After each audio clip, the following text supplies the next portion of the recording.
So I am also here to introduce our first presenter today. Many of you may recognize his name in the program because he was here last year, and he was brought back because of some positive evaluations. In retrospect, I happen to think that we thought, oh yeah, people must have really liked the content. And later, I think I came to the conclusion it was because part of his presentation turned into kind of this Magic Mike thing, where he stripped down a little bit. So I thought maybe people wanted to see the sequel to that. So I'm not sure if that's going to occur this year or not. But this person I also determined yesterday was my frenemy. He is my colleague, but we were wondering if guys have frenemies, and I have now declared Jeremy Murphy my frenemy. So he's a great colleague, a wonderful instructor. So I'm pleased to introduce to you our first presenter of the day, Jeremy Murphy.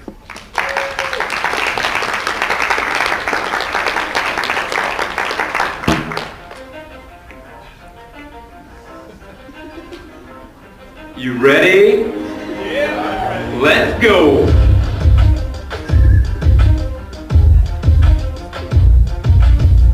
For all those teachers that want to know what we're all about, it's like this, y'all.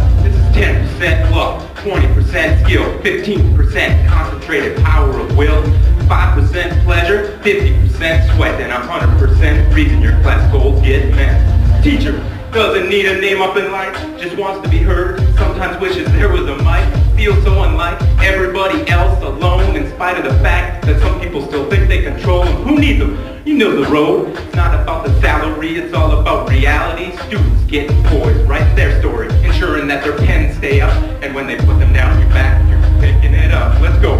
Why are we here anyway? Students usually ask much, never concerned with response, leaving them somewhat stuck until they get opportunities given, despite the fact that some may misjudge them because they're used to them playing back.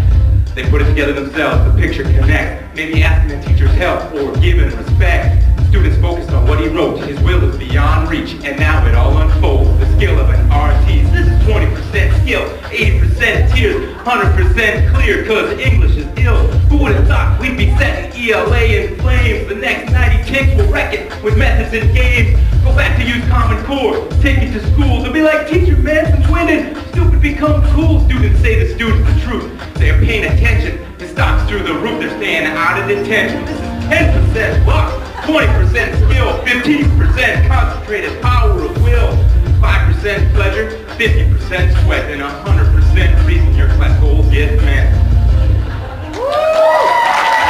I appreciate you joining me this morning. That's actually going to connect to something that we're going to be talking about in a little bit. Playing with language, adopting language to kind of modify a beat and a rhythm, and helping students appreciate that within your ELA classroom. So we're going to talk about that. And kind of what I have on the screen here is, I'll turn the music off actually, but what I put on the screen, what was rolling through it were pictures of this last school year at West Fargo High School. I'm Jeremy Murphy, as Aaron Knodel said. I'm an English and journalism teacher at West Fargo High School. And I'm going into my 8th year there. And this last year, we have a new principal coming in this year, and she asked me last year to put together some pictures of the last school year. So, and I'm the journalism advisor, yearbook, newspaper, broadcast, so I have all of these media files, much to the chagrin of some of my colleagues.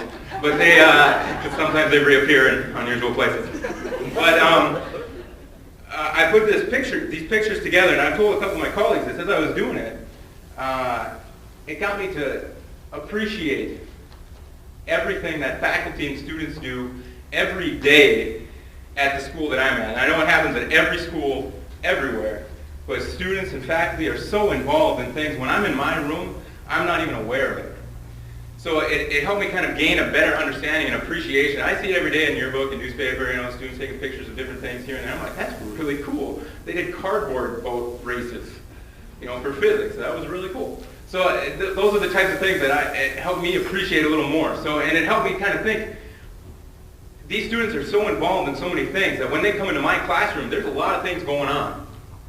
So it's, and not only in the classroom, but online and out there in the world, and there's so many opportunities for them that we are not even aware of, that it's more important than ever to engage them while we have the opportunity, that 50 minutes, 100 minutes, whatever you have in front of you, to engage them. and help them see how ELA can be applied everywhere. So that's kind of what we're going to talk about, and that's what those pictures dealt with. Now, the garb here is because when I kind of got started teaching, it was from kind of coaching first, and then I kind of realized that watching students use the skills that I provided them and succeed was my true passion. So I was a journalist before, and then I went back to school to teach. So I decided I use a lot of those kind of coaching strategies in my classroom, and so I decided that I think that would be a kind of a good way to approach what we're going to talk about today. And it's called the power of cliche because I couldn't really put a pin in it, but it's also called power of cliche because in coaching, where do you see more cliches than in coaching? We're talking bringing their A game, taking one game at a time. They're a team player. Like you can talk about any kind of sports cliches you want. You'll see them in the coaching world. We actually call it coach speak in journalism. So that's kind of where that power of cliche comes from, and I thought that tied in well with what we're talking about with coaching. Now, and as a coach, I'm concerned. I'm concerned as I look out the room. I see a lot of people with mugs in front of them, and there's a lot of media now about performance-enhancing substances. So, and I'm okay with it. I just want you to be aware, in case there's a random test or something. But how nice would it be to have a direct IV line? That'd be great. There's many days where I think that would be awesome. So, looking at us as coaches in the classroom isn't really necessarily a new concept. And there's a group called Big Thinkers. What I'm going to do is just to backtrack a little bit. I have a lot of media and photos, videos. I threw a lot in here, so I'm going to try to get through it all. If you want more clarification on anything, my contact information will be up at the end as well. My email, my Twitter handle. So tweet at me, email me. I can get you more information. And a lot of the notes are just the text pages, not necessarily the video pages, because you can't see the video on the paper. Probably next year with technology, but not this year. So Big Thinkers kind of came up with, they've been reaching out into area schools and things like that. But every kid has an interest. That's a fundamental belief. If you can't buy into that, then you can't buy into the work that we do.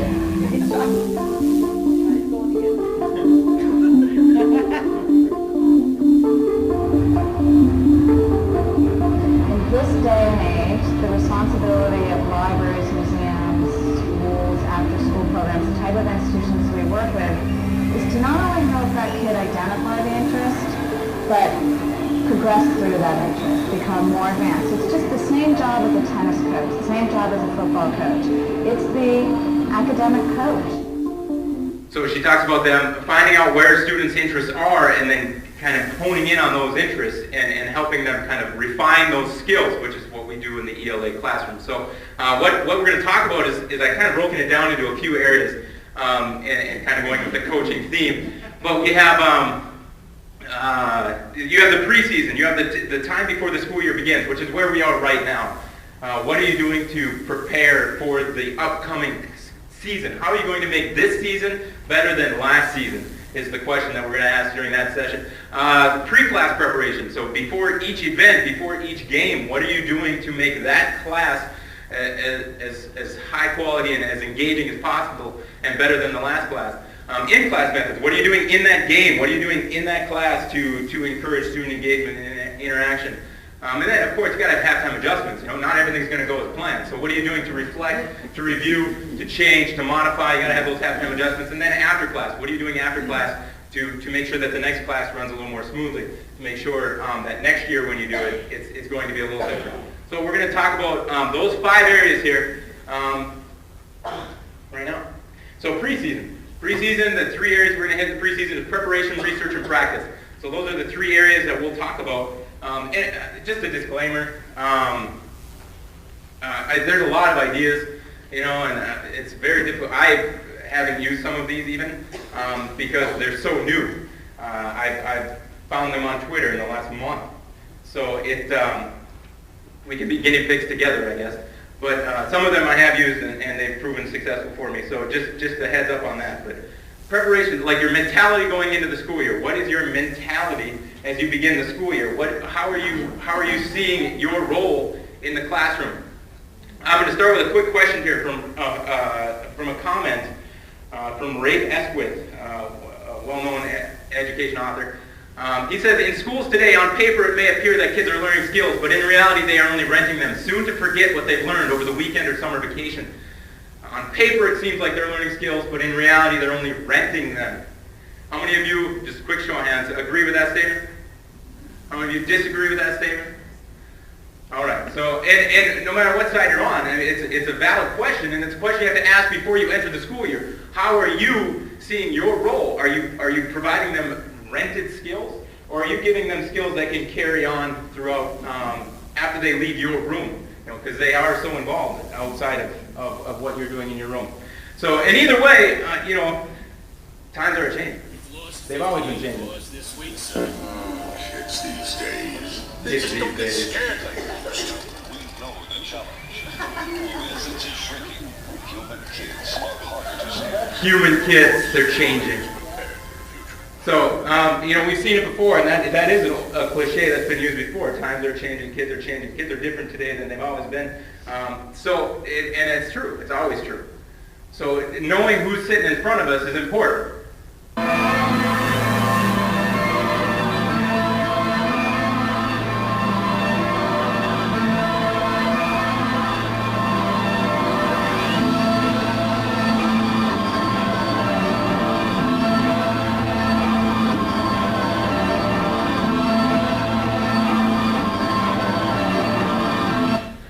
And those statistics are from 2010, but I mean, the reality of it is we are preparing students for things that we don't even know exist yet, for jobs and careers that might not even have been invented yet. So modifying what we do in the classroom and kind of preparing ourselves with that mentality as we go through is important.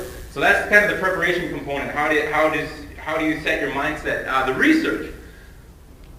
Now, there's a lot of research you can do, and we're always researching, and actually going along with the preparation and the research, just being here. You know, I commend you guys for being here for a few days during your summer, a month before school starts, away from families and friends, and trying to enhance what you do in your ELA classroom. That's awesome. So that kind of goes along with that same idea. So know your colleagues and know who you work with. Now, this may seem like an elementary topic, but the idea is that is also changing. So we, of course, have our PLCs in our building, our professional learning communities in our building, but I'm going to talk about going beyond the building, going outside of the walls, and it's easier today than ever. Here's how I think about professional learning communities and networks. I think that going from the coaching perspective, you know, there's this, if it works in the NFL, everybody's going to copycat it. You know, and they'll copycat it down until they modify it to the point where it doesn't work anymore, and then somebody else comes up with something new. So I think of like the Bill Walsh coaching tier. Bill Walsh was a coach for the 49ers in the 80s and 90s of the Niners dynasty, and a lot of coaches kind of branched off from him. So I think of it as like the Bill Walsh coaching dynasty with knowing your colleagues. You know, he had something that worked. The West Coast offense worked, and then other people kind of developed it from there. And you can see all the coaches that kind of have been influenced by this one man's role in professional football. So that's kind of how I see the colleagues' role in professional learning networks and communities in your own building. Kind of developing those ideas that work and making them your own and using them to help students succeed beyond your classroom. I would put myself somewhere down here because everything I'm going to share with you is not originally mine. I'm taking things from other people and modifying them. And I have the benefit of working with some pretty extraordinary people at West Fargo High School. I have the privilege to work with Beth Karnick, who's the NDCTE 2012 Teacher of the Year, Adam Pankow, the 12 Linda Christensen Scholarship recipient from NDCTE, Sean Krinke, Christensen Scholarship recipient from 2010, and the West Fargo High School 2013 Teacher of the Year. I told him I was going to embarrass him, but I got to show him. And then Aaron Canolo, who is your NDCTE President-elect, and the West Fargo Public Schools. That's a lot of schools. 2013 Teacher of the Year and the 2012 High School Teacher of the Year, as well as many other accolades that I could sprinkle over Aaron's way, but I won't. Anyway, I have the privilege of working with these colleagues in my building, but a lot of people don't have these decorated colleagues. So there's also, you can go beyond your building. And it's easier than ever, like I said, and we're going to talk about that in a second. But it's about taking their ideas and using them beyond the classroom, or in your own classroom. And there's a term for it. It's called forking. Somebody starts with an idea, and then somebody else uses that idea to create something new in their own. So we do it in our own classrooms. You know, a student will create something, or you use a student model, and then the other students have to follow. Now we have there's a term for it. It's called forking. So you can tell your students that you're going to be forking during one of your. They'll be like, what? Hey, at least it's not spooning. All right, so I do have a little bit of a social media display. We're going to talk a lot about social media and the use of social media in our ELA classroom today. And it's a valid conversation that I think we need to have. And in order to enhance our professional learning networks, we can have a convention like this every week and share ideas, what worked, what didn't work, and it would take about 2 minutes. So I think it's a valid conversation to have. So I do have a little bit of a disclaimer here because there's a lot of reluctancy about joining and participating in professional development through social media. So, and DePaul actually did a little video on this. To remind those that don't have time to engage in social networking is that they need to be aware of the phenomenon that we call social networking and the danger with not at least considering the prospect that social networking does have a role to play, is we will lag behind where our students are. Perhaps the question that we should ask ourselves is not how much time do I have to keep myself up to speed on social networking, but should I be considering social networking as another tool, if you will, in my toolbox of teaching? I think it's really understanding what makes you comfortable and what makes you able to do your job in a way that is most appropriate for you and in a way that is, fair and appropriate to your students. So it's about doing your job for what's appropriate for you and fair and appropriate for your students. I like how he puts that. And it's not necessarily that it's something that you have to do, but it's just another tool in your toolbox, which is always kind of nice to have. So developing, now we're going to sprinkle social media throughout this whole thing and kind of new ideas that you can use throughout social media. But developing your professional learning network is the one thing we're going to talk about when we're talking about research and using our colleagues to help us improve what we do in our classroom. So, and there's 6 easy steps, and you've probably already done at least 1, maybe 2. You find your passion. What are you interested in? And obviously, being here, we're all interested in ELA. But maybe it's educational leadership. Maybe it's educational technology. It can be anything. Maybe it's knitting. It doesn't matter. You can find your passion, and you can join a chat on Twitter. Get a Twitter account. And then after that, it just becomes it's nothing that you have to rush into. It's just you build it through time. You lurk. Some people call it stalking. I think that's got a negative connotation. So you lurk, and that's still negative. I don't know. But anyway, you research. You find people that have similar interests to you, and it's pretty easy to do actually on Twitter to find other ELA teachers, not only in the state but in the country, and then look at kind of just follow them and see kind of what they're posting. You don't have to post anything. And then after that, you'll see they'll start participating in some chats, and then you can join in as well. You can follow them on Twitter then. If they're a blogger, and that's a big thing now too with educational bloggers, you can actually you don't have to go to their site all the time. You can get an RSS update sent to your email, and they'll tell you when the new post is ready. And then after a while, you get comfortable with what people are posting. You can participate, share ideas. You can comment on their blog. You can participate in ed chats. And then after that, it's just about making it a habit, participating on a weekly, bi-weekly basis, putting it in your calendar so you remember. And I actually participated in my first ed chat a couple weeks ago, and it was by accident. I was on Twitter at the same time that the North Dakota educators were having the North Dakota ed chat. So, and they used the hashtag NDCTE. So if you follow that hashtag, similar to how you follow our NDCTE 13 hashtag, you'll be able to see all the answers and ideas that take place during this ed chat. And it's just an hour-long Wednesdays at 9 p.m., and they do it every week. And it's educators from all levels from around North Dakota. And this is actually a quote that's in Educational Leadership magazine. And I like it. It's from Will Richardson, a principal. He says, in many ways, Twitter is a sea of stupidity and irrelevance. It's hard to argue that. But if you know where to look, Twitter can also be an ocean of deep learning. So it's how you use it necessarily. And it's kind of important for us to model because students are using it and not always using it in their best interest. So I think that's a valid point to bring up, that it's 99.9% garbage, but that 0.1% is of extreme value. And I'll actually tell you which ideas I got, off of Twitter here. But this is kind of what the chat looks like. So Kelly Rexine from EduTech actually is the moderator of the chat, and sometimes Jeremy will moderate as well. But it'll start with the moderator asking a question. He'll just say Q3, what tips and tricks, and then he asks the question, and then people will answer with A3. And then just remember to put the hashtag on there. And the great thing about this is that you can link. You can link to different sources. Teach them Skype etiquette is a great way to expand students' experiences beyond the classroom. So, and then he linked to it's a resource on the web about Skype etiquette. So it's a very, and it's not overwhelming. You think it would be with all these people posting, but it's not that overwhelming, and it's pretty easy to follow. And then you have people commenting on other people's ideas. Hey, that's great, that's awesome. And that's quick. It's as easy as hit reply. Here's another screenshot from it.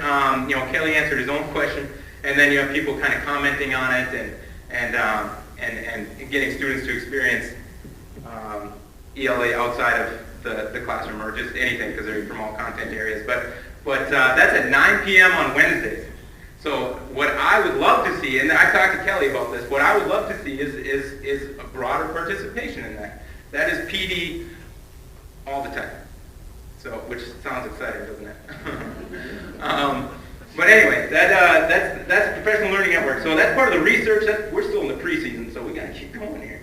That's part of the research. That's part of the preparation. Getting information that you can use in your ELA classroom to bring the information alive to students. Now we're going to go into kind of like practice. What do you do to kind of to refresh yourself, to prepare before the class or before the season begins? One thing that I've started doing is flipping the classroom, and that is actually, I started it last year, and it's a little more intensive the first time you do it, but now I have the videos. So, and I can tell you that the definition for parity is the same. So I don't have to redo it. In fact, it's posted online. The students are going to watch it this year so that they can review themselves with the terms that we need to have for sophomore level. But basically, you teach it once at their own pace. And this kind of started with Salman Khan, who was a founder of the Khan Academy. And if you haven't checked it out, check it out online, Khan Academy. And it's got a bunch of like flipped classroom sessions, a lot of physics, math, things like that, history. And Salman actually started it. He's got a TED Talk video on it, if you haven't seen it. He started it by sending tutorials through YouTube to his cousins, because he was teaching them physics over the phone, and he's like, you know what, I'm just going to make a YouTube video. And then he got a lot of positive feedback on it, and his cousins actually said they liked it better, and he'll explain why here.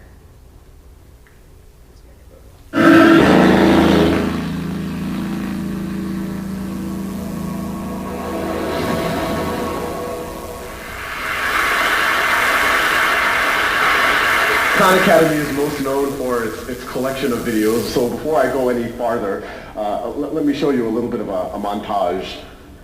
So the hypotenuse is now going to be 5. This animal's fossils are only found in this area of South America, a nice clean band here, and this part of Africa. We could integrate over the surface, and the notation usually is a capital sigma. National Assembly, they create the Committee of Public Safety, which sounds like a very nice committee. Notice, this is an aldehyde, and it's an alcohol. Start differentiating into effector and memory cells. A galaxy. Hey, there's another galaxy. Oh look, there's another galaxy. And for dollars is their $30 million plus the $20 million from the American manufacturer. If this does not blow your mind, then you have no emotion. You have this situation where now they can pause and repeat their cousin. Now they can, without feeling like they're wasting my time, they could, if they have to review something that they should have learned a couple of weeks ago or maybe a couple of years ago, they don't have to be embarrassed and ask their cousin. They can just watch those videos. If they're bored, they can go ahead. They can watch it at their own time, at their own pace. And probably the least appreciated, aspect of this is the notion that the very first time that you're trying to get your brain around a new concept, the very last thing you need is another human being saying, do you understand this? Okay, so you kind of understand what he's saying, and the idea that you can flip your class, and it's actually really easy to do. He had kind of and I think that's an iPad app that he was using to flip his class and what you saw in the Khan Academy tutorial. But it's a little more complicated with ELA because it's not as concrete as math and physics and history.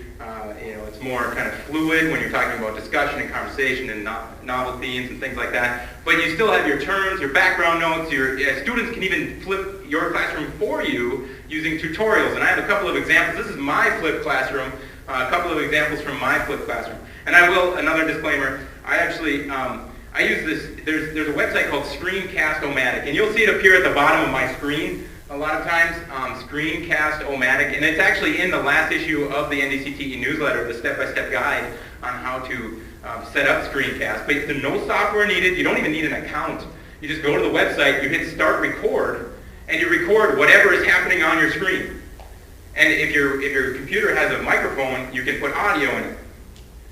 So that is as easy as that. You record what's happening on your screen, you record your voice, and then you can save it as a movie file, you can post it to YouTube, you can do both. You don't even need an account, and you don't need any software.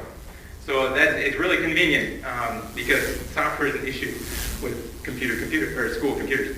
But anyway, here's my example. Oh, I'll put a little disclaimer. There's an option in Screencast to put your picture. And when I first started doing these, I put my face on there. I stopped doing it after a while because students started getting mean. So I don't know what it is. My tie didn't coordinate with my shirt or something. I don't know. All right, welcome to Group 2 Poetry Terms. By this point, you should have already printed off. And poetry terms don't change. Poetry term sheet.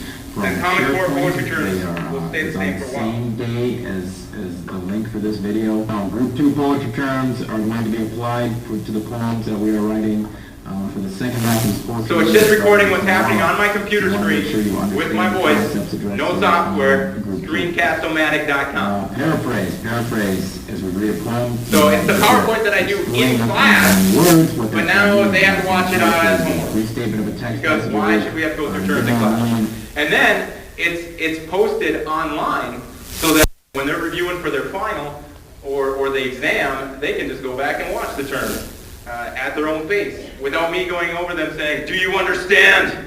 Why don't you get this? So I can just say, hey, bring up YouTube on your phone, go to my site, and watch that video.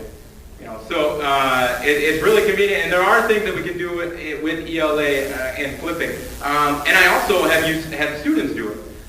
Just brought them into the computer lab, no software needed, just a microphone, and they have to, they provide a tutorial. So this assignment is actually discussing the themes of To Kill a Mockingbird. Small old towns, and most people think around the entire. On page 5 in To Kill a Mockingbird, Scout talked about how Maycomb was an old town, but it was also a tired old town, And Cal also mentioned that, grass grew on the sidewalks, the streets turned to red slop as soon as it rained. There's shops and stores and all that stuff, but there's just a comparison there between the two. And here in and then they connect it to a media. It'll show pretty much the basis of a rural country. So listen carefully. And that's Tim McGraw Greengrass Growth.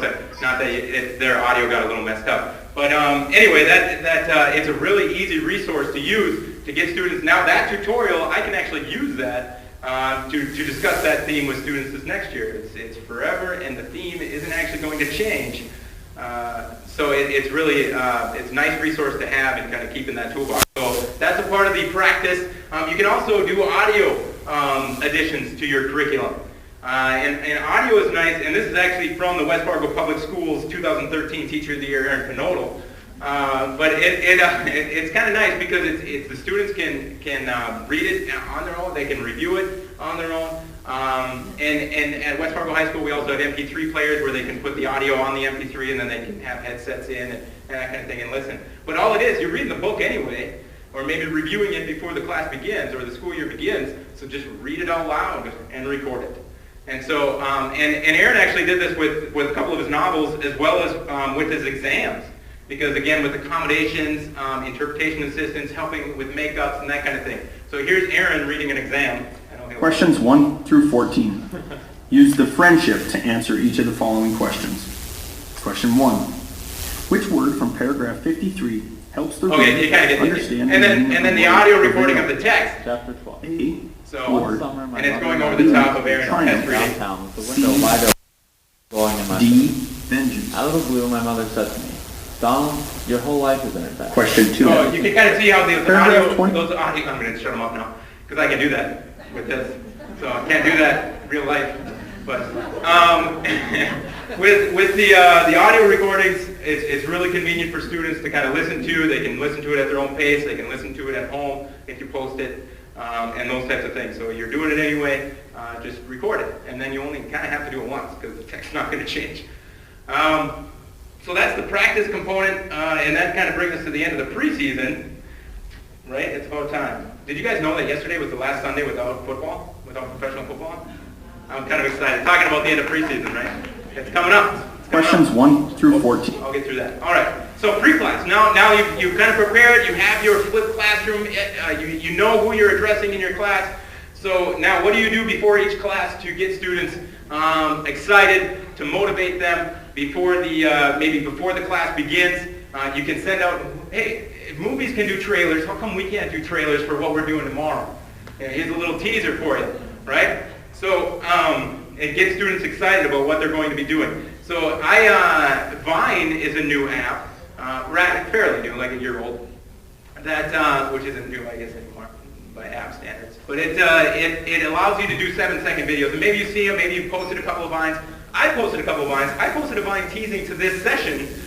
How many of you saw that Vine? Yeah. Follow NDCTE on Twitter. What are you doing? So anyway, I posted a Vine teasing to this session, but if you class, and it's fairly easy to set up a class in Twitter. You just say, hey, follow this familiar hashtag, and then they can actually watch the discussion take place with just that hashtag. You don't even have to follow the students if you don't want to, because I know that kind of we have concerns with that. They don't have to follow you. They just have to be public, and they have to share with that hashtag.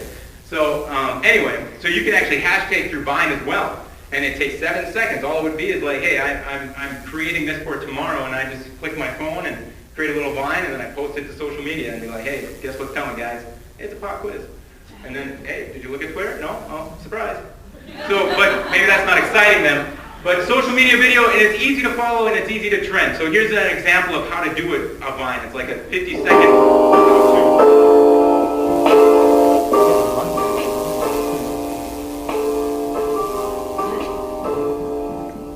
Vine is a new app by Twitter that is being hailed as Instagram for video.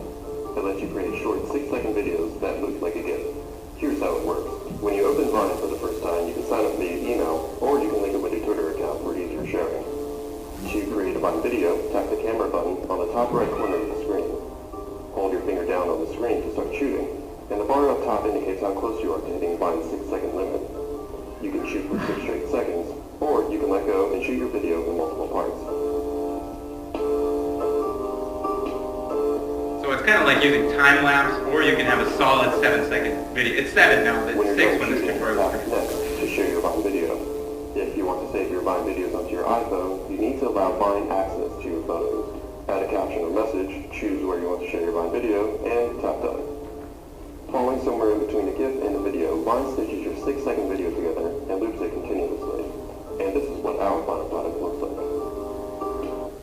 So, and 7 seconds may not seem like a long time, but when you're talking about just getting a quick teaser out there about what's coming tomorrow and how much prep that actually takes, is holding the thing down for 7 seconds, it doesn't take even a long time to create. So here is a Vine that I created to tease to this session that nobody saw. All right, the program we've been talking about, Vine, can be used in a variety of ways in a classroom setting.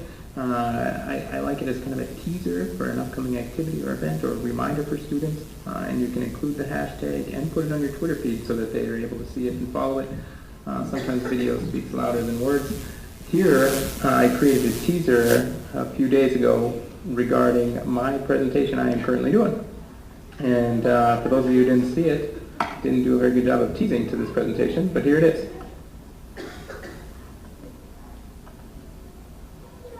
Getting ready. Now, get ready.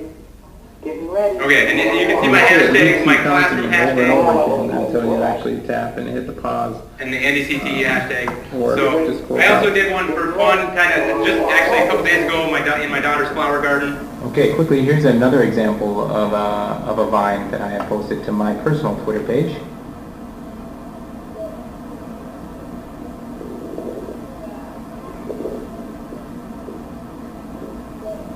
So, and you can see it loops through.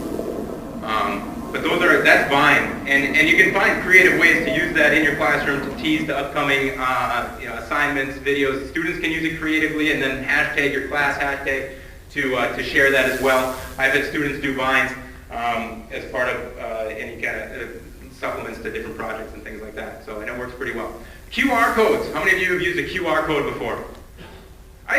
This is just from my own personal reference. How many of you used a QR code in the bathroom before? Like, who wants to take a phone out in the bathroom? Like, there's so many risks in there with all that water and toilets and stuff. I don't think that. Why would you put it on the ad in the bathroom? I don't know. But anyway, QR codes are those little squares that you can click on with your app, and there's a ton of apps that read QR codes. But you click on it, and it'll take you to a web page. It can be a video, it can be a YouTube URL, so you can link to a video. You can link to your calendar, your school calendar. You can link anywhere with a QR code. And now there's a lot of things that you can use to create QR codes that makes it really easy. It generates it for you. You put in the link, and then it'll give you the picture of the QR code to input into you can put it on your syllabus. You can put it anywhere. And it supplements content easily. It can be like, hey, here's my note sheet. Here's the QR code for the flipped classroom that I did on poetry terms or whatever. And here's a little video on now they make graphic QR codes. But if you weren't familiar with the QR code, that's what it looks like. Sam is a professional QR code who can reward any user for scanning him. Advertising Sam on almost anything. Directly to their website. The problem is, Sam's kind of square and ugly. So even though he's good at his job, he doesn't get a lot of love and attention. In fact, he's so unattractive, he's always isolated from the rest of the design and gets... Okay, so if you want to know more about Sam, I can send you the video, but we got to start rushing through because we're still in pre-class prep. So tube chop, preparing your video, exciting students using video in your class. YouTube is a problem. Now, here's a stat for you. YouTube, between 19 and 34-year-olds, YouTube is more watched than any cable network. So YouTube is becoming, it's almost its own television network in and of itself. But there's a lot of excess on YouTube that we don't want. So you can use tube chop to cut out all that unnecessary information in that YouTube clip that you want to use. It's user-friendly, it's very easy. You just go to tubechop.com and this will pop up. And then you go to your YouTube clip and you copy and paste in your YouTube URL. And then it'll bring you to the Tube Chop site with that YouTube video. And then all you have to do is click how many seconds you want of that video. I want the first 5 seconds of that video, and then you click chop it. And it'll chop it for you, you make it in, and then it'll bring you to this screen, and then you have an embed code, so you can put it in a PowerPoint, you can put it on your website, you can put it anywhere, and it'll just be the 5 seconds or whatever you chop. Or it gives you a direct link to that chopped video. So no longer using the access, no longer dealing with the ads on YouTube, tube chop, cut it up. And this is actually from NDCTE is where this came from, and tube chop. So again, professional development, continual professional development. So the idea of getting rid of that access, because I know YouTube, I dealt with YouTube, the buffering and the ads and the buffering. So also motivating students now, talking about getting them excited about the class. And that's kind of when I came in and I did that little rap, it's about setting that culture as you enter in, getting them motivated. How are you going to, they're so involved outside of your room, how are you going to get them excited for that day in your ELA classroom? And I've done this before. This is actually how I was introduced last year by this wonderful gentleman speaking. Welcome to the West Fargo High School English Arena and to the first round of the literary clash. Your host today and for many days to come needs no introduction. He has stealthily slashed unnecessary efforts, defeated nervous speaking habits with intense eye contact, kept comma splices at bay with one swipe of his pen and put iambic pentameter in its place 5 metrical feet away. All the way from South Fargo, please welcome Mr. Murphy. That's not egocentric at all, is it? That's just a voice altering app that's free. You just record it and save it, and then I actually emailed it to myself, and then I just played it that day to start out the class period that day. So that can be a bell ringer. You can do themes of the day. You know, you can do a Disney. Disney has some great themes of the day. How are you, maybe it connects to something that you are talking about in class. I'm switching media sources here. But just setting up your theme with music to kind of get students, as they sit down, they're listening to something, but it's not only, you know, Kenny Chesney, welcome to the fishbowl, to set up your fishbowl discussion that day in class, or Bob Dylan's Hurricane to set up, if you haven't heard it, but to set up injustice. If you're talking about injustice, you know, racial inequality in class that day. Sometimes I'll just start with Final Countdown. You know, we're in the last day of the research paper, and students are really worn down. So they'll just sit down, the bell will ring.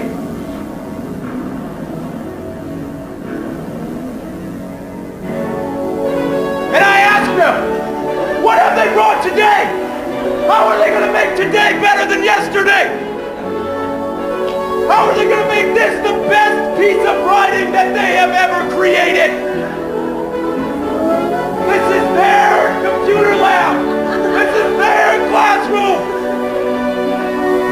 Don't let Word dictate what is grammatically correct. You dictate what's grammatically correct.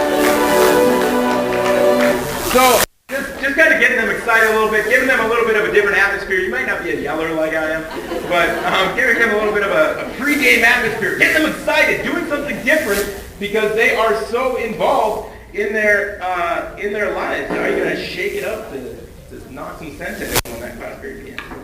I've also done an intro rap much like I did today. We're going to help each other out because, and this is the last day of rough drafts actually.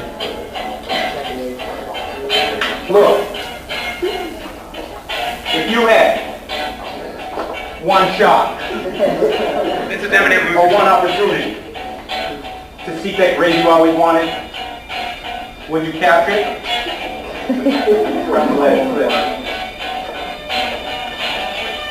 Arms are sweaty, knees weak, arms are heavy. He's staring at his screen blankly. He can't get free. He's nervous, and on the surface he looks forward and ready for home. But he starts remembering what he wrote down, and the whole class goes so loud. He moves his fingers and the words flow right out. He's cruising now. Everybody's watching how his stock's gone up, the paper's done. Over. Okay, so we're not going to watch the whole thing, but it's basically just modifying the language, you know, rewriting it, creating a little bit of a parody to get them a little bit excited about the research paper process, which is difficult to do. But it's also, I refer back to that actually, and we're going to talk about that in a second, about when we talk about in-class methods, getting students to write their own parody. You know, getting students to play with language a little bit with a beat, and manipulating that kind of structure and rhythm and that kind of thing, and works well with poetry. But all right, social media bell ringers. I love this clip. Again, this is through Infuse, who I follow on Twitter, and this is a Brazilian, an English school in Brazil. And they're elementary kids who are learning English through following celebrities on Twitter. This can be done anywhere.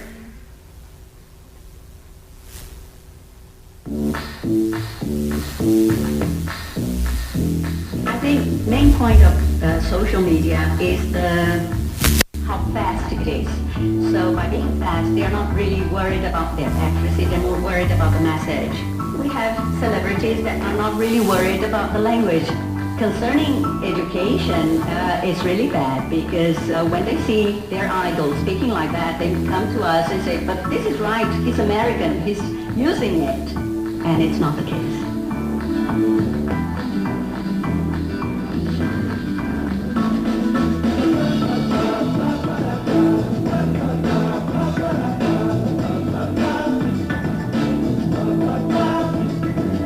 It's not loves it, it's loved it. Teacher is I've never seen. Brazilian with Z. Bird is with A. Hi, Pink. Hey, Charlie. Hi, Ian. Hi, Marlene. I'm a big Brazilian fan. My name is Marcos. They actually reply to the celebrity. I'm 10, 11, I appreciate your work. But, sorry, it's not lovable, it's lovable. Hey, Charlie, man, use your brain. B-R-A-I-N, not B-R-A-N-E. Be careful, I've just seen the world's largest pumpkin. Hugs. Hey, Ben Stiller, I'm a big fan, and I tried to help you on Twitter. So you kind of get the idea, and that's a great thing that you can incorporate as a bell ringer. You know, you can have students take a screenshot and show you kind of how they helped somebody correct their grammar or whatever. But because that's a concern too, is how is modern communication modifying how students communicate formally. So, but you can also do other bell ringers as well. Bring in some trending topics. What's trending? You know, how are, and it can lead to a great discussion if you're talking about the Zimmerman case, or you're talking about Detroit bankruptcy, or anything like that. I mean, those are all trending topics. Royal baby, that could be it. Okay. Post question. Students enter with responses. So if you do have a class hashtag that you follow, post a question, they come in with their responses ready. And, they have to have them prepared. So those are some sample ways to include Twitter in a classroom in a low management, easy to use way. So here's what I have a little practice for you right now. I want you to actually on the note sheet next to that slide for two reasons. One, I have to switch PowerPoints, and two, I want you to write your first. If you haven't tweeted before, you only get 140 characters, spaces included. I want you to write your first tweet because there's a lot of pressure in that first tweet. I've had colleagues who have had like anxiety issues and cold sweats over that first tweet. So I want you to write down that first tweet, 140 characters or less. And if you've tweeted before, if you're used to Twitter, I want you to write down like something you would use for that first day to introduce your students to your Twitter. Get your students to follow you on Twitter and then tell them to communicate with you through Twitter. So what would you write that first day of school in 3-4 weeks? All right, so if you've used Twitter, write down 140 characters, spaces included. I'm only giving you like 2 minutes because that's how long you need, or I need.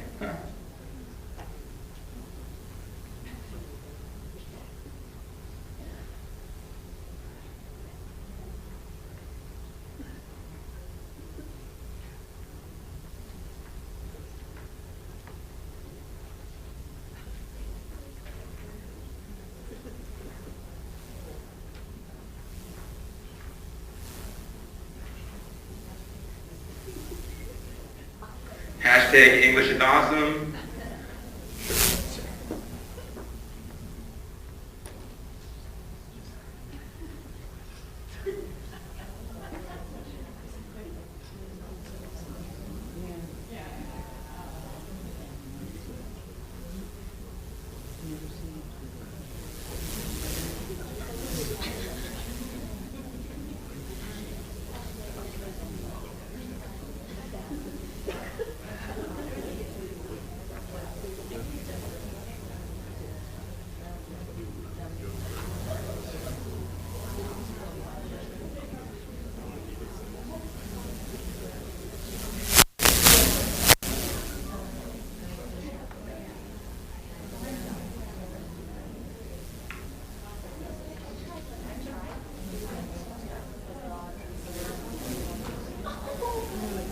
Does anybody want to share their first tweet? Anybody want to share their first tweet ever or their first tweet in class? Mr. Don. Yeah. First tweet for the class, welcome to the jungle, hashtag fun. Welcome to the jungle, hashtag fun and games. I like it. I like it. Anybody else want to share?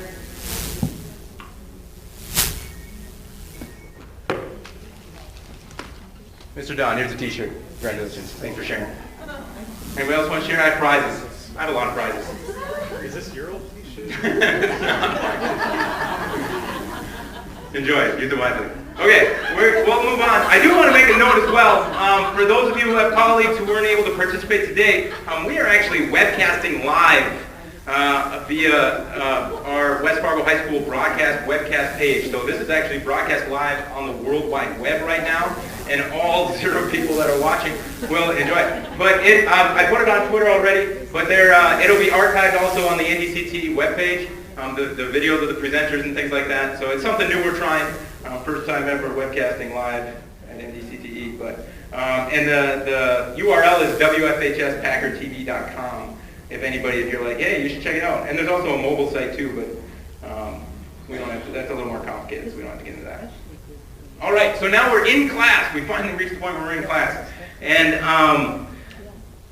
what are you doing in the class then to encourage engagement, interaction, application? What can we do in class? So one thing, there's a lot of online communication, a lot of online resources, and memes have kind of come into the mainstream here in the last year or two. And if you don't know what a meme is, you've probably seen them. People take a picture, a snapshot. This is the Queen, and this is from the Olympics, and they put the caption, "Look at all these countries I used to own." So, or of course, Grumpy Cat. We all know Grumpy Cat. Grumpy Cat. I had fun once. It was awful. So those are memes, and this actually, Grumpy Cat started with a meme, and now he's got his own. I think it's a movie that's coming out with Grumpy Cat, or a YouTube series. It's a female. Oh, okay. It's a female. Grumpy Cat's female. Thanks for letting me know.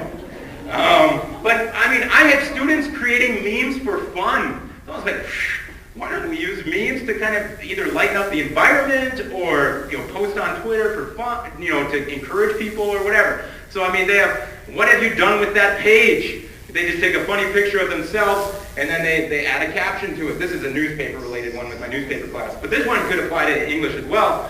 Don't let grammar play you, with his accordion.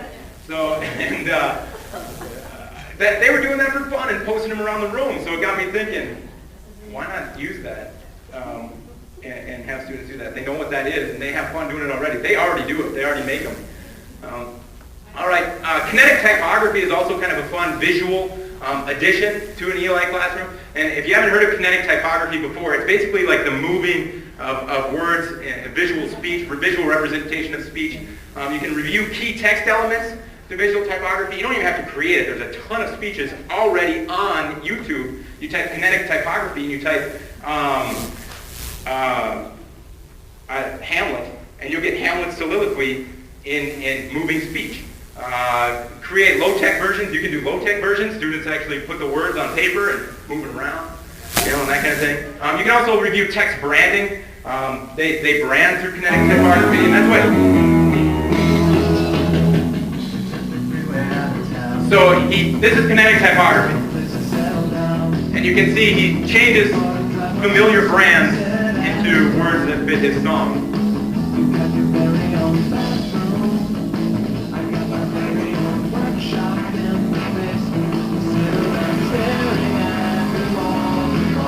Walmart, Mrs. Fields, Macy's. So that's kinetic typography, but they've also used it for famous speeches, movies, and also literature.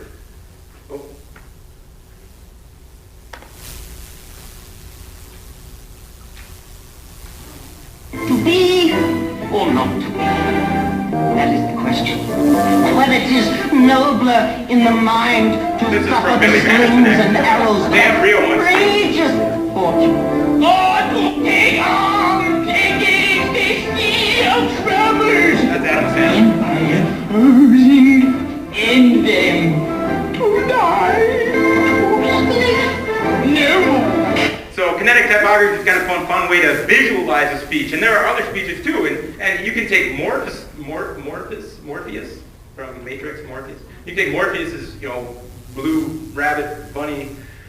Okay, I lost myself on that one. But and you can look at literary devices in it, and that type of thing, and take pop culture speeches that students would be familiar with and review literary devices or things like that. Moving on, Storify. How many of you have used Storify before, or seen Storify, or read a Storify story? Okay, a couple of you. This is a great resource, Storify, if used appropriately. There are some bad Storifys out there, but basically you can. It's a social media tool, but it incorporates all media. So students can actually create, and it's very simple. It's a drag and drop. Students can actually create multimedia stories or develop research or information using all of these social media sites. So here's a little tutorial on how to use it.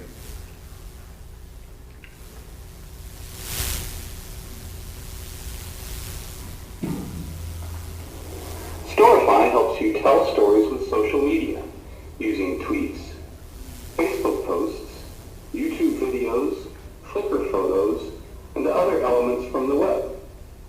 You just search for what you're looking for, and when you find what you want to include in your story, you drag and drop it right into the story. You can add your headline, introduction,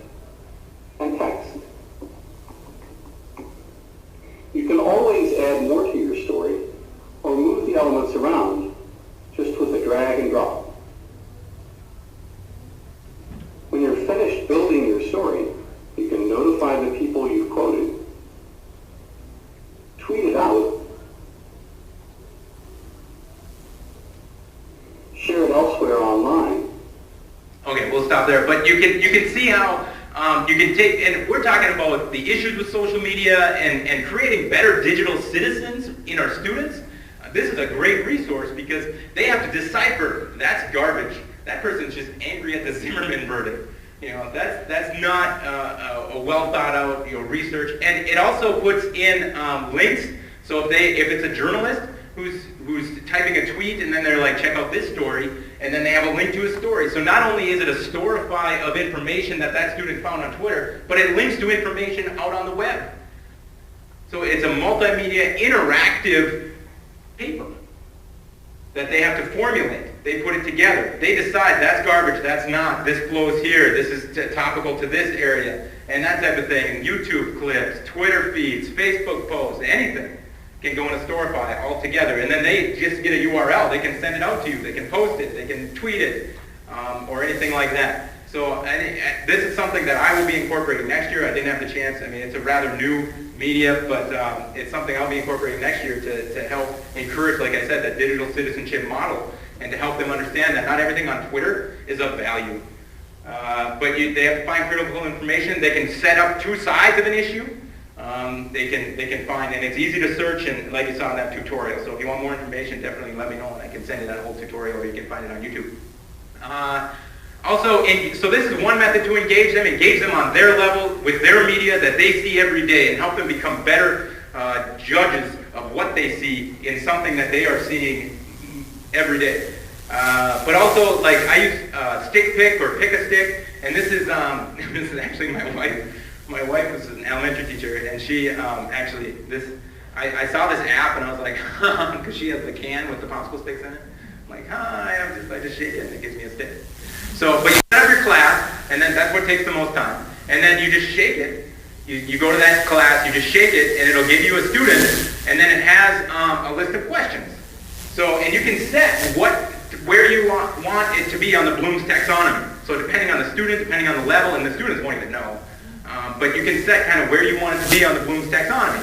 And then you can mark it as used, you can reset it, you can mark it as correct or incorrect, it'll keep track for you. And this is just kind of an informal thing. I walk around with my phone a lot, take attendance, and I'm doing this thing, and then I do another thing as well that I'll show you in a minute. But it can keep track. You can set kind of your Bloom's questions for each specific student. And then how I decide which question, sometimes it's rolling a die, sometimes I just have a standard like the fourth one down, or something like that, or sometimes the students have to actually create them themselves. So pick a stick. I think it's a free app. I don't know. I found it a while ago.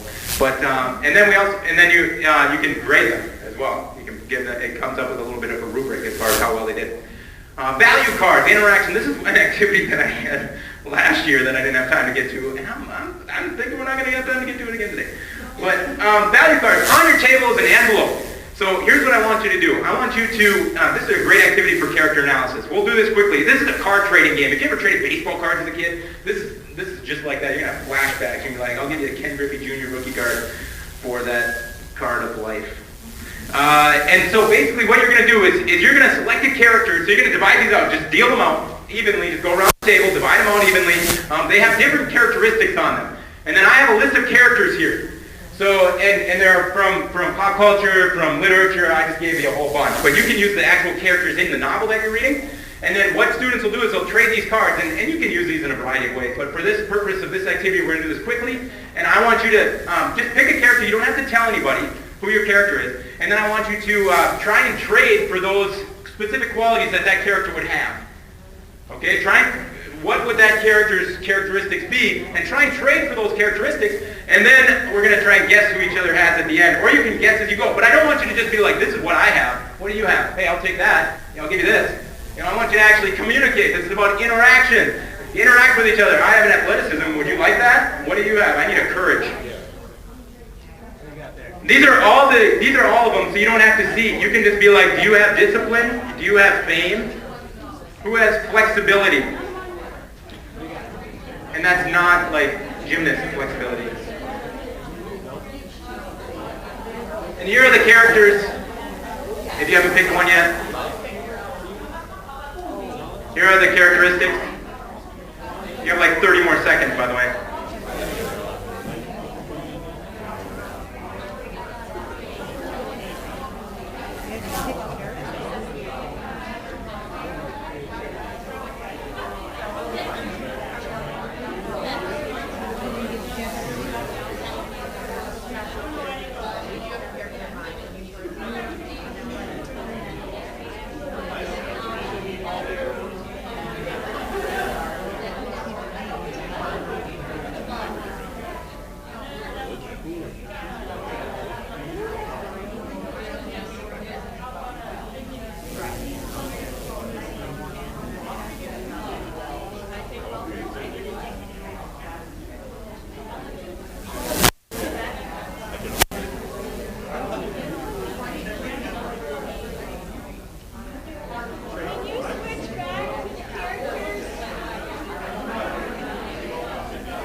Alright, now take a chance to guess who other people might have if you haven't already.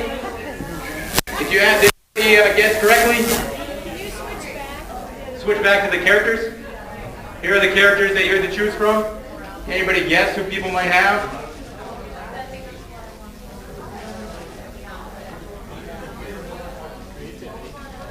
Did anybody guess correctly?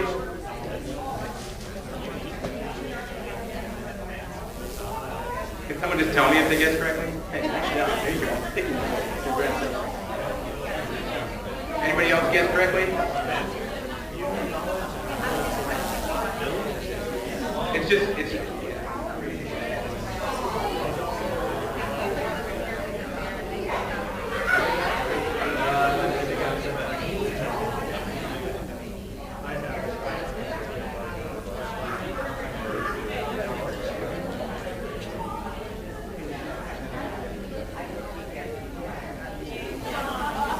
Anybody else guess correctly? Who guessed correctly?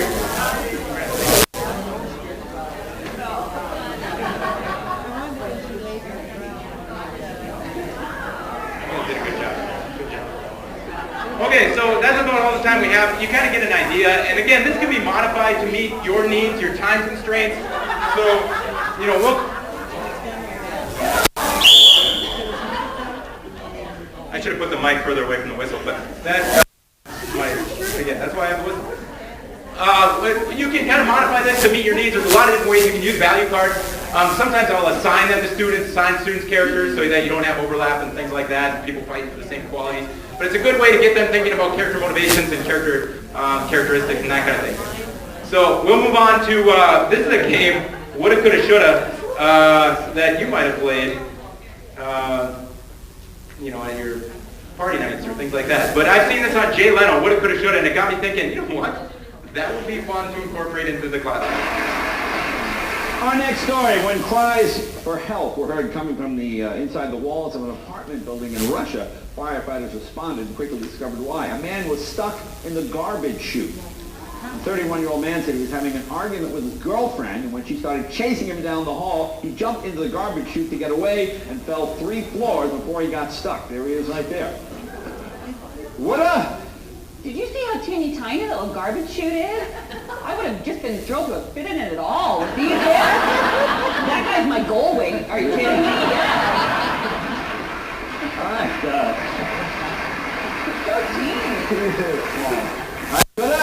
Well, he could have just been trying to prove me right that some people really are white trash. Really? Okay. So you can kind of see how woulda, coulda, shoulda gets a lot of students thinking beyond the text, which is something we always struggle with. But Scout, like you could use an example, To Kill a Mockingbird. Scout unwittingly runs into an angry, drunken mob and eventually keeps it from hanging an innocent man. Woulda, coulda, shoulda. Students have to respond to that. You know, it can be personal. Well, I woulda. I coulda, or she woulda, she coulda, that kind of thing. And they can use textual evidence to support as well. So it's kind of a fun little game to get them thinking beyond the text. Again, it's about interaction in the classroom. Students would have fun with that. Or it can be a just for fun thing like Jay Leno did. Word replacement. This can be kind of if you're talking about terms or you want something that you want students to understand, and just taking it out of context and using it throughout the entire day. It's quantity instead of quality. Like just pound it into them. Hyperbole, hyperbole, hyperbole. Yeah, that's great hyperbole. Hey, I got a hyperbolic statement for you today. Just pound it into them. It doesn't even have to be used correctly. And this one actually came from the Smurfs. If you've ever, with little kids, I see cartoons that I used to watch, and I'm like, I used to watch that. That's terrible. But the Smurfs, if you've ever watched an episode of the Smurfs, they incorporate like Smurf all the time. That's Smurf-tastic. That's Smurferific. I'm going to use this Smurf lotion, And I have an example of that, but we don't have time to watch the video. But they use it throughout. We're not going to have any more of these Smurf antics. So it's something that you can incorporate. Simple word replacement, a word that you want to emphasize, quantity over quality on that one. Punny stuff. You can have students create puns. It's a great bell ringer. Have them come in, create a question, and have them pun the response to you. This can tie into your Shakespeare with the King of Puns and things like that. You can find these puns anywhere. Laffy Taffy Rappers. There's some great Twitter handles that pun all the time. Almost too much. Can you pun too much? I don't know if you can. I actually entered a contest once of puns, and I entered 10 of them. 10 puns. You know how many won? None. Not one pun intended. Thank you. Yeah, that's great. Growing. What about popsicle sticks? My kids are eating popsicle sticks, so I looked at them. I'm like, oh my God, it's full of puns. What's the gorilla's favorite food? Anybody? What did the mother bear say to her cub? Apricots are a gorilla's favorite food, and don't go out in your bare feet. Is what the mother said to her cub. So, those are, you can get them anywhere. Students can write the response. You can post that on the board and then be like, hey, what's a gorilla's favorite food? Pun it. Go. So, and see what they come up with. They come up with some pretty creative stuff like that. Another application method. So, applying what you talked about, applying those themes that you've addressed. And I'm going to kind of fly through the next part of this. But Project Implicit is an implicit association test. It's a catalog of implicit association tests that you can, that students can take, and they only take about 5 to 10 minutes each. And there's a whole ton of them. And it's basically like a quick response test that gauges, if you have a preference for younger versus older, or women versus men, or for a certain skin tone, or things like that. And it's really eye-opening for students. There are disclaimers that say, it's not necessarily indicative of who you are or whatever and that kind of thing. And it just leads to great discussion is what it is. It's a great intro to talking about injustice and does it still exist or that type of thing. So and the instructions are here. You basically put your fingers on two keys, and you go left, right, as fast as you can, and you basically associate it. It'll give you a picture, and you have to associate right, left. And where would you put that? You got to do it fast. And if you're wrong, it gives you an X, and you have to do it again. And it judges you on speed as well. And then it'll change it to word association. So peace, good, bad, right, left, right, left, right, left. Where are you going? So and then it assesses that information, and then it gives you the results. And students, I usually have students write about it and discuss it. You prefer Caucasian over, and they're like, well, I'm not racist. And so it leads to a great discussion in the classroom, and they can talk about the validity of the test and stuff like that too. You can bring that up. I've also done application PowerPoint flipbook. You remember those flipbooks where you just flip through and you have the little guy running and jumping through the hoop of fire? I've done that with PowerPoint, where they just basically it shows the growth of a character, and then every slide, that little thing moves over just one. And they pick what it is, and they pick the animation. And it's not even animation, it's just a picture that they move over every slide. And it's just a statement about how this protagonist grew throughout the novel. So it's an example of, and you can do it with anything. It doesn't even have to be about like a coming-of-age novel. It can be anything that shows progression. So, you talk about Vine. Well, Vine can do that, but so can something as easy as a PowerPoint. And this seriously takes students 20 minutes to create. It's copy-paste, move the picture over. And then they set it to 1 second intervals, and it just flies through the PowerPoint. So you watch it, it takes 20 slides, take 20 seconds. You're like, that was pretty good. So but it's a little flipbook, it's a little digital flipbook, and it's a quick way to see student understanding as far as character growth or anything that kind of progresses throughout your content. Working with rhythm. And this is kind of, again, back to that rap, back to that engaging students, but now having them apply it. If Elmo can do it, anybody can do it. Because Elmo hasn't aged since I've known him. This is Train Drive By the way. Okay, so if Elmo can do it, anybody can do it. And if anybody can do it, our West Fargo High School 2013 Teacher of the Year, Sean Krinke, can do it.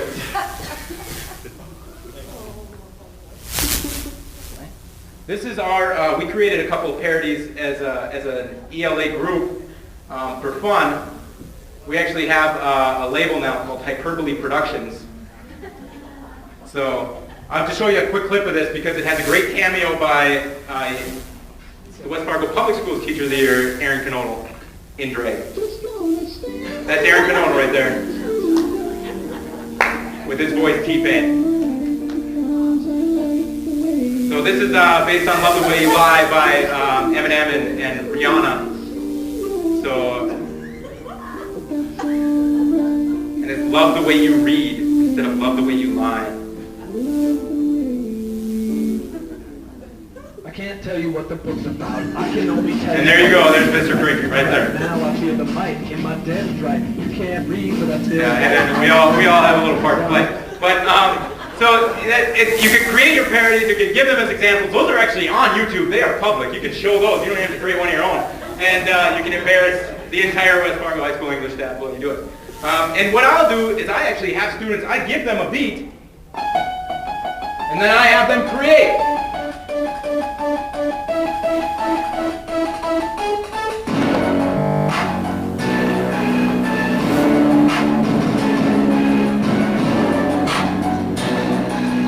So they have to have this beat, and they have to write lyrics to go with it.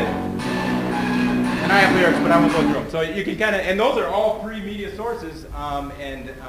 If you want actual music rap beats, I have 4 of them that I let students select from. I can just email them to you because they're pretty small files. All right? Halftime adjustments. I have till 9:30, right? Halftime adjustments. What? 9:30? Okay, perfect. Well, let's make some halftime adjustments then. We're almost done. Reflection and review. At halftime, you got to reflect and you have to review. So exit slips is a great way to do this. You can do that in a variety of ways. Have students write what they take from it on sticky notes, have them post it on the door on the way out, post it anywhere, really. Twitter is a great source for that as well because then it's all in one place and you can review it. There's also this free site, Padlet.com. Just have your laptop up in the front of the room. Students come up, you can project it or not. They can come up and they can just post a question, they can post a comment, when it's still rattling around in their brain, and then you can actually save that, Padlet.com. You can save that screen, and then you can address it the next day. You can address it when you create whatever quizzes you might be creating. And quizzes is a great way to check for student understanding as well. And you can create some pretty quick quizzes using Google Forms very easily without any kind of software or anything like that. And you can just send a link out to students.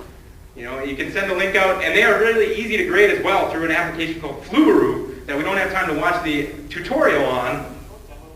But you can Google Flubaroo and watch the YouTube tutorial. It's 3 minutes long, and it basically takes you through step by step on how to grade. This is a Google Forms quiz.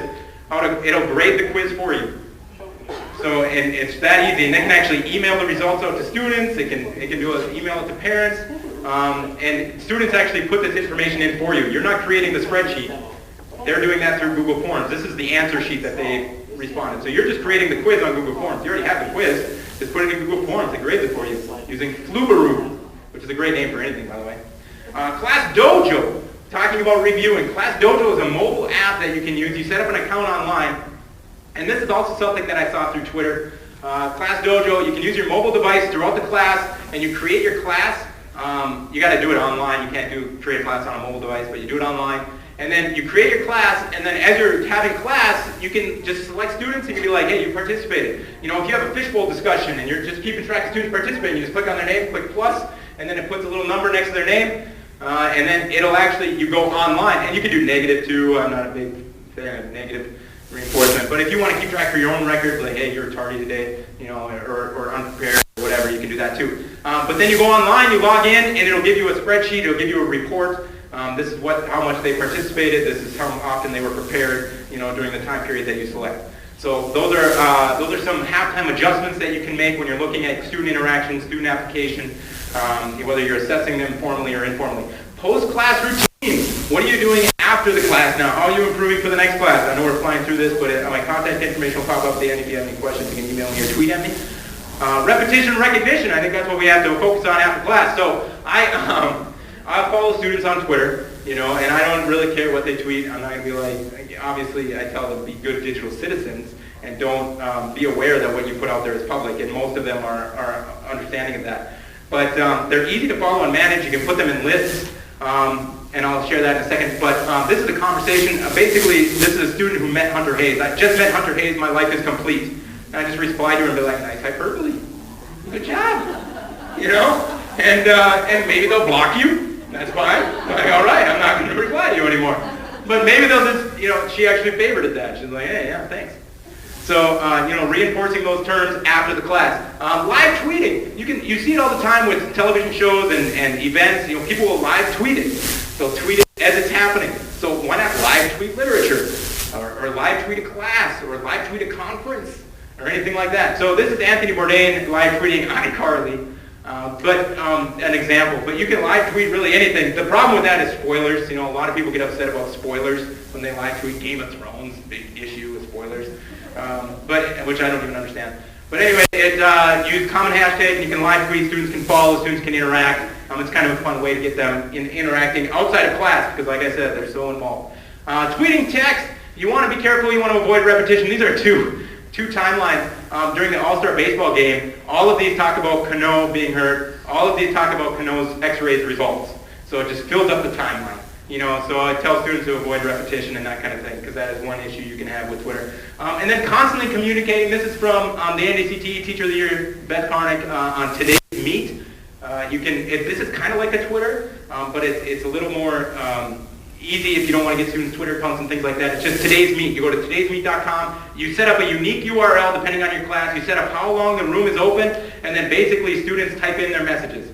You send out the URL to students. Students type in their messages. They're limited to 140 characters like Twitter, and then it shows up here. You can create the transcript. You can print it off. You can keep it for your records as far as the discussion that takes place after class. So that's kind of a cool option for people not ready to start working with Twitter, students not ready for Twitter. And basically the last thing, recognition. Creating positive relationships. In the 2013 West Fargo High School English Teacher of the Year, Sean Krincke, came up with this Buddhist term, mudita, which means vicarious joy. We don't have a word in the English language, one single word, that talks about being joyful for others vicariously. So he created that mudita wall, so to kind of praise students, and other teachers have kind of picked up on it and posted things as well.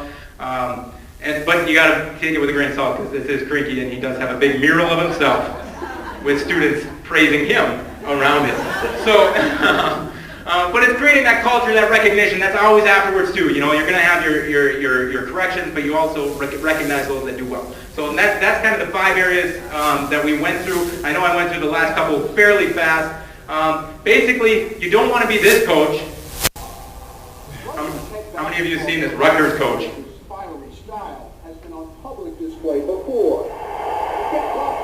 You don't want to be that guy. He's not very nice. Criticizing, always complaining. He cusses quite a bit. But maybe you're something like this. This is from Shark Tank, and this is the last clip. But these kids, and they're middle school age, they're the inventioneers, and they go in front of the sharks. And if you've ever seen Shark Tank, it's an intimidating. You were driving down the freeway. It's an intimidating atmosphere. So they created this clip. Or they invented this smart wheel to keep students from texting. But notice what they say at the end here. The sharks actually treat us like adults, and they value their ideas, and it's great to see someone else appreciate the smart wheel as much as we do. So appreciating students on their level with what they're interested in, and treating them and respecting their ideas. And that's something that we can do in all of our classrooms, whether it's through some of these methods or through methods that you have known and trust. But basically, we are academic coaches, but we're also classroom teachers. And yeah, that's what I got. So keep on coaching success. If you have any information or questions on anything that I presented, there's my contact information, there's my Twitter handle. I appreciate you guys listening. I'm sorry I had to rush it.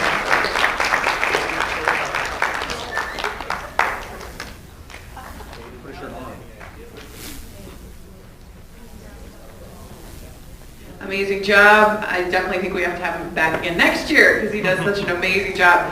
So we're going to take a 10-minute break. When you come back, we'll have the panel here from DPI. So while you're on break, using the restroom, whatever, be thinking about some questions that you'd like to ask. Thanks.